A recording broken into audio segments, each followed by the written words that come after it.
이번 시간에는 리눅스 20.04가 설치된 PC에 로스트 폭시 버전을 설치해 보도록 하겠습니다. 준비물은 우분투 리눅스가 설치된 PC와 아무래도 우분투 리눅스를 다루기 위해서는 최소한의 리눅스 커맨드 라인에 대한 지식이 필요합니다. 그리고 마지막으로 설치할 것이 많다 보니까 쾌적한 인터넷 환경이 있으면 좋을 것 같습니다. 이때 여러분들께서 주의하셔야 할 점을 미리 말씀드립니다. 사실 로스트에도 여러 버전들이 있습니다. 마치 안드로이드에도 마시멜로, 안드로이드 누가, 안드로이드 롤리팝처럼 버전이 있듯이 로스트에도 이렇게 엘로컨트나 폭시처럼 여러 버전들이 있는데요. 이 중에서 리눅스 20.04와 호환이 맞는 로스트 버전이 바로 폭시입니다. 이 점에 유의하셔서 만약에 리눅스 20.04가 아니라 18.04를 사용하시거나 16.04를 사용하고 계시면 폭시를 설치하는 것이 아니라 그 이전 버전을 설치하셔야 된다는 점 미리 말씀드립니다. 자, 그러면 다시 본론으로 돌아와서 우분투 리눅스 PC를 사용하는 이유에 대해서 말씀드리고자 합니다. 사실 로스트는 크로스 컴파일이 지원이 되면서 네이티브 윈도우스에서도 설치할 수 있게 됐습니다. 윈도우스에 가상 환경을 만들어서 WS를 통해서 가상 환경을 만들고 그 가상 환경 위에서 우분투를 설치한 다음 그 우분투 위에 또 로스를 설치하는 방식으로 이런 식으로 이렇게 복잡하게 사용됐던 그런 과거 경험과는 달리 네이티브로 윈도우스에 바로 설치가 되게 로스트가 지원하고 있습니다. 그래서 이것은 초콜라테를 사용해서 할 수 있는데요. 이 강의에 대해서는 제가 다른 강의에도 언급을 했듯이 여러분들께서 편하시는 그런 환경에서 설치하시면 좋을 것 같습니다. 다만 저희가 후에 제슨 나노를 사용해서 실제로 로봇을 만들어 보는데요. 이때 제슨 나노에 올라가는 운영체제가 바로 우분투 리눅스이기 때문에 아무래도 처음 실습할 때부터 최대한 비슷한 환경을 가져가면 좋지 않을까라고 저는 생각을 해봅니다.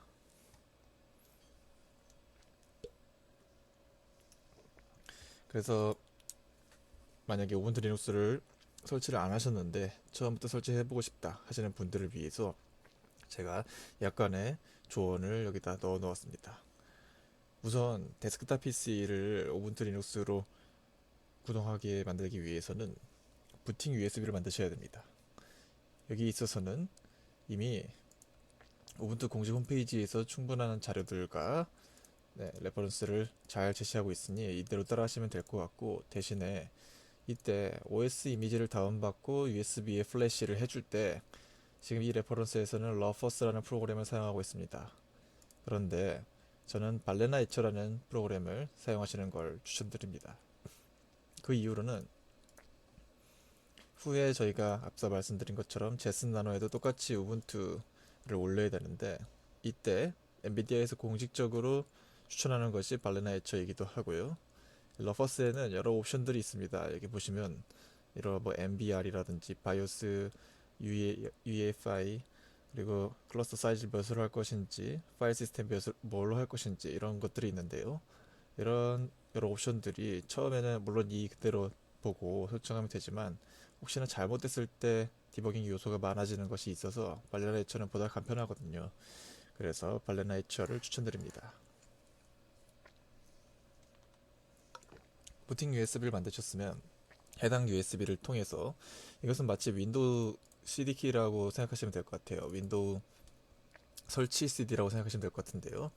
설치 USB를 통해서 이 데스크탑 혹은 랩탑을 우분투가 동작할 수 있도록 만들어주는데 여기서도 선택권이 있습니다.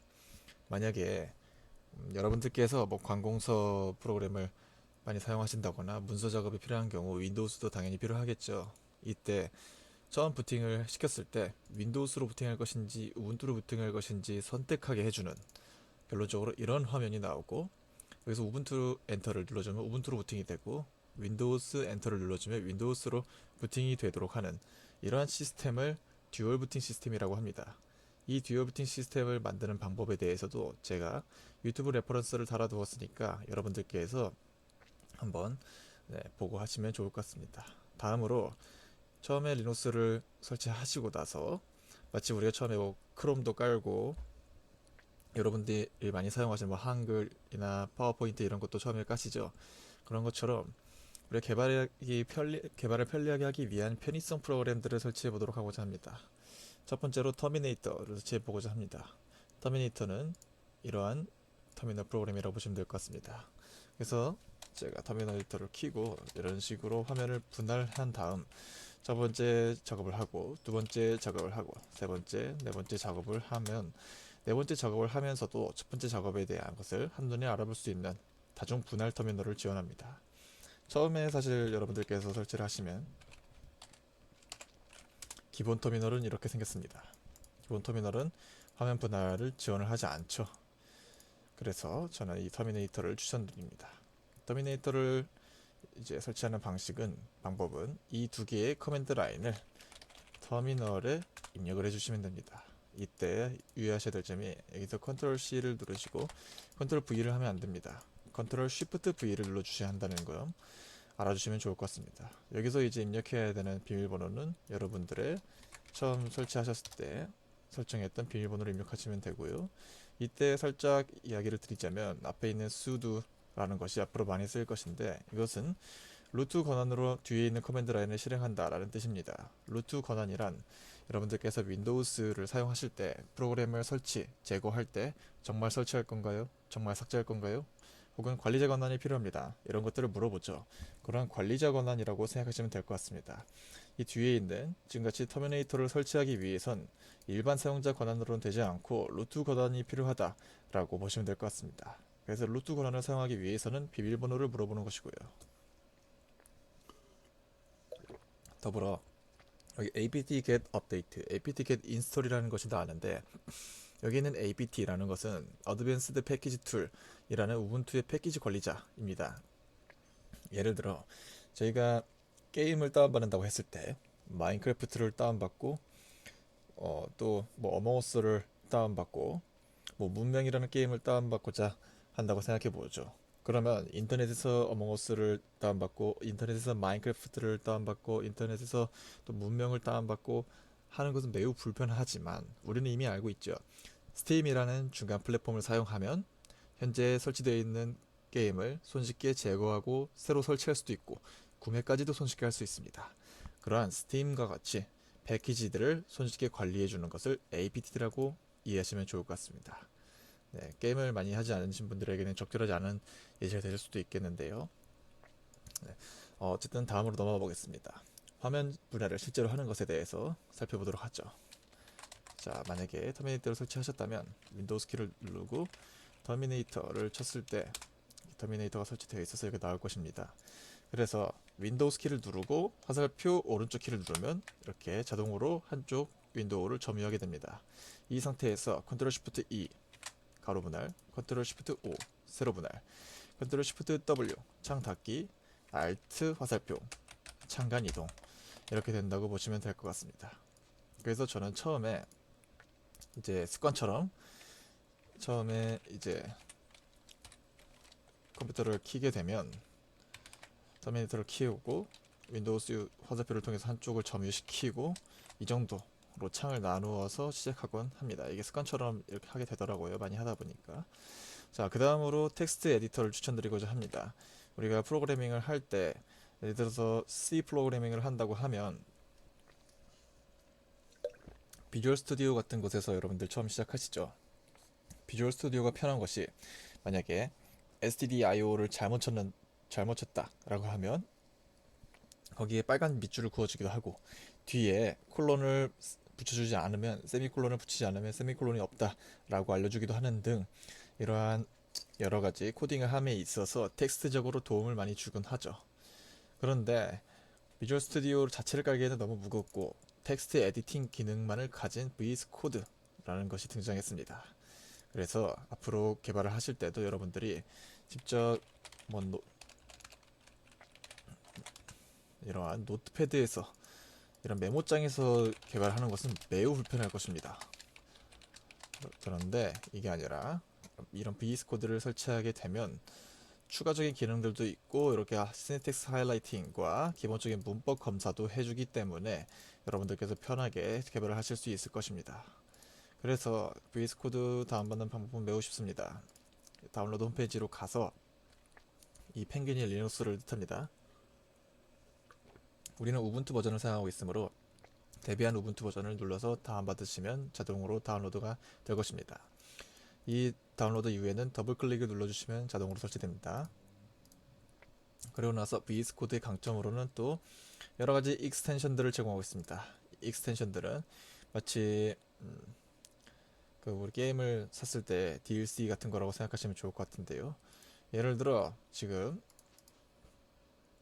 하나의 기능으로 이렇게 코딩을 할 때 괄호를 많이 쓰게 되면 괄호가 어디가 시작이고 어디가 끝인지 혼란이 오기 쉬운데요. 이때 대응하는 괄호끼리 이렇게 컬러라이징을 해주는 이런 익스텐션도 있고, 지금과 같이 배경 테마를 바꿔주는 익스텐션도 있고, 이렇게 원하는 폴더로 바로 갈 수 있게 해주는 그런 익스텐션들도 있습니다. 그래서 제가 몇 가지를 추천을 해놨는데요.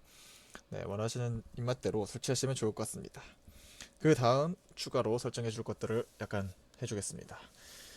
이것은 나중에 여러분들께서 실제로 이 데스크탑 우분투 리눅스가 설치된 PC를 통해서 센서를 다루거나 어떤 시리얼 통신을 하고자 할 때 방해가 되는 그런 프로그램입니다. 이것을 지워주고, 지운 이후에는 이제 유저의 여러분들의 사용자 계정 이름을 추가해주는 작업입니다. 여기서 사용자 계정 이름은 어떻게 찾느냐 하면 터미널에서 whoamI를 쳐서 나오는 이 글자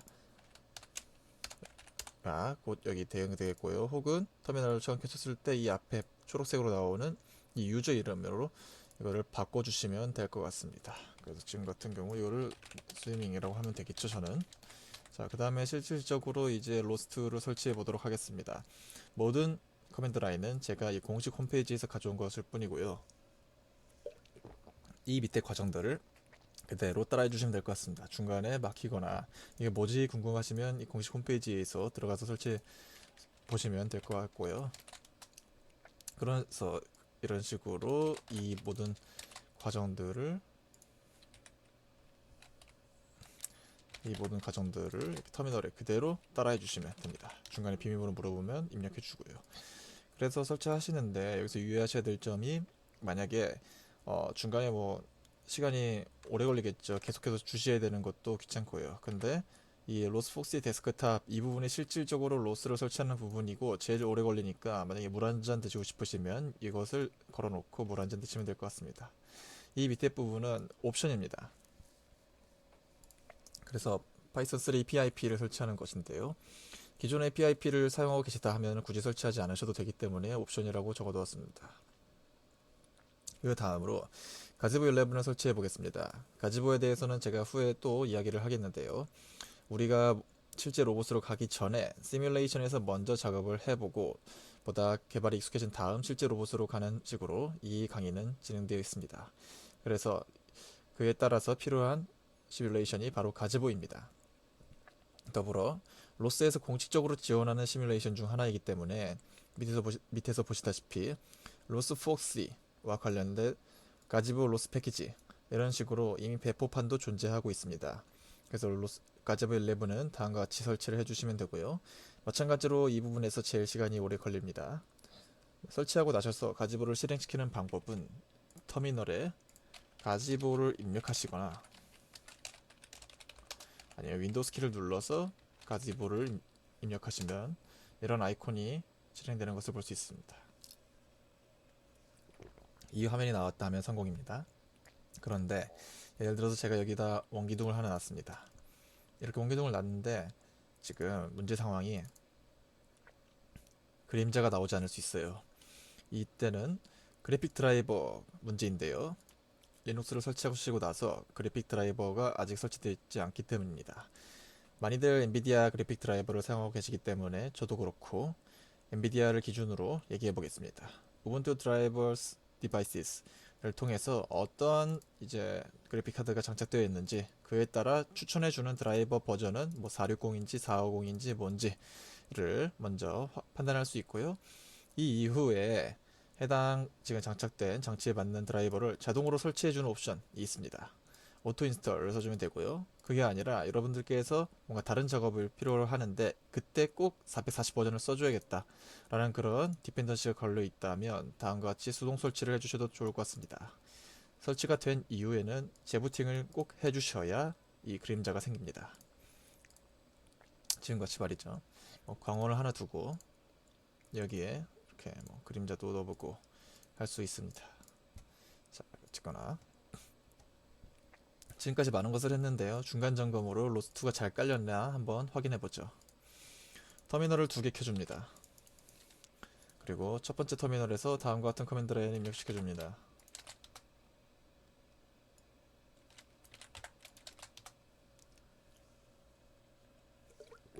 두 번째 터미널을 켭니다. 두 번째 터미널에선 다음과 같은 명령어를 입력을 해줍니다.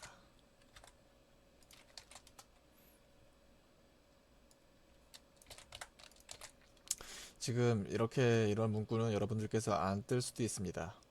그 이유는 저는 지금 이 환경에 이 데스크탑에 로스1 노에틱과 로스2 폭시를 같이 깔아놔서 이런 식으로 이전엔 노에틱이었는데 지금 폭시로 바뀌었습니다 라는 그러한 문구가 뜨는 겁니다. 자, 이렇게 실행시켰을 때 위와 아래가 같은 숫자, 같은 헬로 월드 39, 40 이렇게 뜨고 있다면 성공적으로 로스2가 설치됐다고 보시면 될 것 같습니다. 구체적인 것은 이제 다음 강의들에서 계속해서 배워나가도록 하죠. 이 밑단에서 어떤 작업들이 일어나는지. 자, 그럼 만약에 지금까지 하면서 오류가 발생했다라고 했을 때 예를 들어 제가 이러한 오류가 발생했습니다. command not found 라는 오류가 발생했다면 이것을 구글에 검색을 해봐서 제일 먼저 나오는 것들로 들어가서 디버깅 해보시는 방법을 추천드리고요. 그래도 안됐다 라고 하면 저에게 이메일을 보내주시는데 다만 최대한 자세하게 적어주셔야 저도 도움을 드리기 편하겠죠. 그래서 터미널에 어떠한 오류가 떴고 이전에 어떠한 커맨드들을 작업하였으며 처음 설치한 것인지 이전에 사용하던 것에 설치한 것인지 이런 것 등등을 알려주시면 좋을 것 같습니다. 다음으로 지금은 설치만 해봤고 이제 개발 환경을 셋업해 봐야 되겠는데요. 로스2에서는 콜콘이라는 빌드 시스템을 제공을 해줍니다. 그 로스2가 사실 여러가지 좋은 속성들이 많습니다. 그리고 우리가 실제 C++ 개발을 하다 보면 CMake나 make 파일을 만들어서 종속성을 관리하곤 하죠. 그게 아니라 로스2에서는 이러한 커맨드 라인 툴들을 통해서 프로그램을 키고 끄고 빌드할 수 있는 이러한 좋은 편의성을 제공하고 있습니다. 다만 그러한 콜콘 빌드 시스템을 사용하기 위해선 특정한 파일 시스템을 갖추고 있어야 되는데요. 그것을 워크스페이스라고 부르는 것입니다. 자, 우선 그래서 콜콘 빌드 시스템은 다음과 같은 커맨드 라인으로 설치할 수 있고요. 워크스페이스는 제가 쉽게 말씀드리면 워크스페이스는 이러한 구조를 갖고 있어야 됩니다. 그런데 오른쪽 버튼으로 그래서 여러분들께서 뭐 빌드 이렇게 만드는 거는 매우 귀찮겠죠. 이 안에 또 수많은 서브 폴더들이 있기 때문이죠. 이렇게 하지 않으시고 이 워크스페이스 만드는 것도 로스2에서 커맨드 라인으로 제공을 해줍니다. 그래서 이대로 따라 하시면 됩니다. 첫 번째 소스oc라는 언제나 해주고요. 이 커맨드 라인을 입력해 주시면 됩니다. 이 커맨드 라인이죠. 저는 이미 gcamp 로스트 WS가 있어서 다시 지우고 하면은 기존에 있던 게 다 날아가니까 전 테스트를 하고자 이렇게 해두었습니다. 이 두 개 커맨드 라인을 입력하시고 나면 이제 기본적인 그 폴더 구조는 갖추게 됩니다. 근데 그래서 이때 지금은 저와 같이 보이지 않으실 거예요. 이 세 개는 없을 겁니다. SRC 안에 여러분들께서 실제로 작업하신 우리가 작업한 코드를 집어넣고 이제 빌드를 해주게 되는데요. 그래서 소스라는 뜻에서 SRC입니다. 근데 지금 프로그램을 배운 게 없으니 튜토리얼 패키지로 한번 해보겠습니다. 그래서 이 테스트 워크스페이스 SRC로 가서 지금 저 같은 경우는 이미 있는데요. 이건 아닙니다. 저 있는 걸 지우는 거예요. 자, 이전에 튜토리얼을 다운받습니다. 그러면은 이제 로스 튜토리얼스가 다 생겼는데요. 로스 튜토리얼스로 들어가서 안에를 살펴보면 이런 4개의 프로젝트 패키지들이 생겼을 것입니다. 이것을 빌드해야 되는데요. 빌드하기 위해선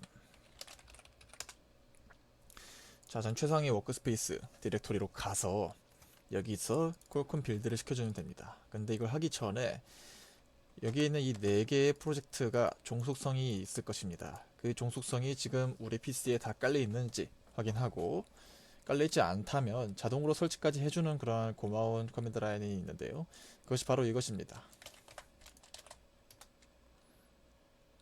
그래서 지금 같은 경우 저는 필요한 디펜던시가 모두 설치가 되어 있다 라고 나오는데, 설치되지 않다면 자동으로 설치해 줄 것이고, 사실은 이것이 작동하는 원리가 이 패키지 개발자가 이 패키지 안에 어떤 종속성을 씁니다 친절하게 적어 놨다는 전제하에 제대로 작동합니다. 그런데 그렇지 않은 경우도 사실은 많아서 모든 경우를 커버한다고 보기는 좀 어렵습니다. 그래서 제가 크게 임팩트 있게 다루지는 않겠습니다. 다음으로 실제 빌드를 해보겠습니다.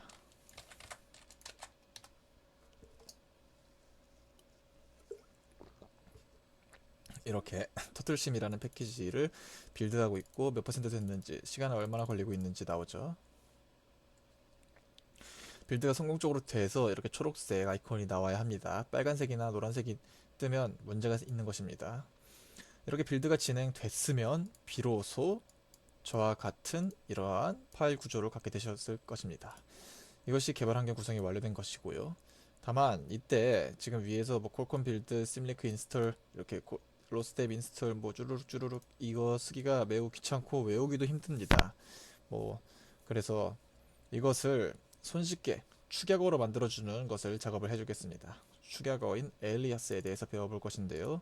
예를 들어 우리가 United States of America를 USA라고 줄여서 부르죠. 그런 것처럼 퀄컴 빌드 심리크 인스톨을 CBA를 치면 이제 대신할 수 있다라는 뜻으로 사용하는 것입니다. CBA를 해보죠. 아까랑 똑같은 화면이 나오죠. 이거를 해주는 방법은 gedit bashrc를 들어가 보시죠. 그러면 여기에 여러분들에 따라서 저랑 동일하지 않을 수 있어요. 뭐 아나콘다 설치하고 MVM 설치해서 이렇게 되어 있는데, 그게 아니라 제일 하단에 이제 이것을 적어주시면, 그리고 저장을 해주시면 됩니다. 그리고 종료해주세요. 자, 그런 다음에 이제 터미널을 껐다가 켜주세요. 다시 한번 해보죠. cd 뭐 gcamp 일로 가서 cba를 해보면 똑같이 작동되는 것을 알 수 있습니다. 근데 우리가 하나 빼먹은 게 있죠. 바로 소스 opt 로스폭시를 안 해줬어요. 그것도 사실 로스폭시라는 것을 입력해 주시면 됩니다. 그래서 앞으로 처음 터미널을 켜셨을 때 여러분들께서 습관적으로 로스폭시를 쳐주시고 cba를 해주면 네, 이제 제대로 되는 것을 볼 수 있죠. 습관적으로 터미널 키고 로스폭시 해주는 것을 해주시면 좋을 것 같습니다. 자, 마지막으로 사실 로스 처음에 설치했을 때 많은 튜토리얼들 중에서 설치하고 나서 터틀심을 먼저 실행시켜 보는데요. 자, 맛보기로서 한번 터틀심을 실행시켜 보도록 하겠습니다. 새로운 터미널을 켰으면 습관적으로 로스폭시, 그리고 첫 번째 터미널에서는 아까 했으니까 로스폭시는 또 안 치우고 여기서 이걸 실행시키고요. 두 번째 터미널에서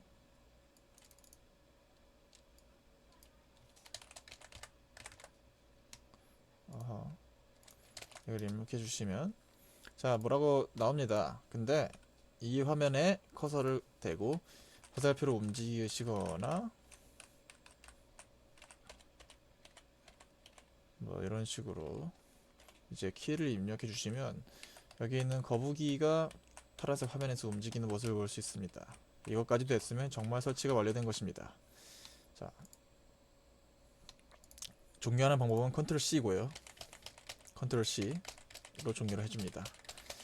자, 그런 다음에 여기까지 해서 이제 설치를 완료해 봤습니다. 아마 설치 과정에서 온갖 예기치 못한 상황들이 있고 여러분들 환경이 다 다르기 때문에 저와 동일하지는 않을 수 있다고 생각이 드는데요. 저도 계속해서 편리하게 설치할 수 있는 방법은 없을까 연구를 지금 하고 있고, 여러분들께서도 이제 아무래도 경험해보는 것이 중요하기 때문에 저는 이러한 방법을 했더니 더 쉬웠어요 라는 것을 공유해 주시거나 하면 다른 강의를 시청하는 분들께서도 이제 큰 도움을 받을 수 있을 거라 생각합니다. 여기까지 설치를 해봤고요. 다음 시간에 이어서 해보도록 하겠습니다. 시청해 주셔서 감사합니다.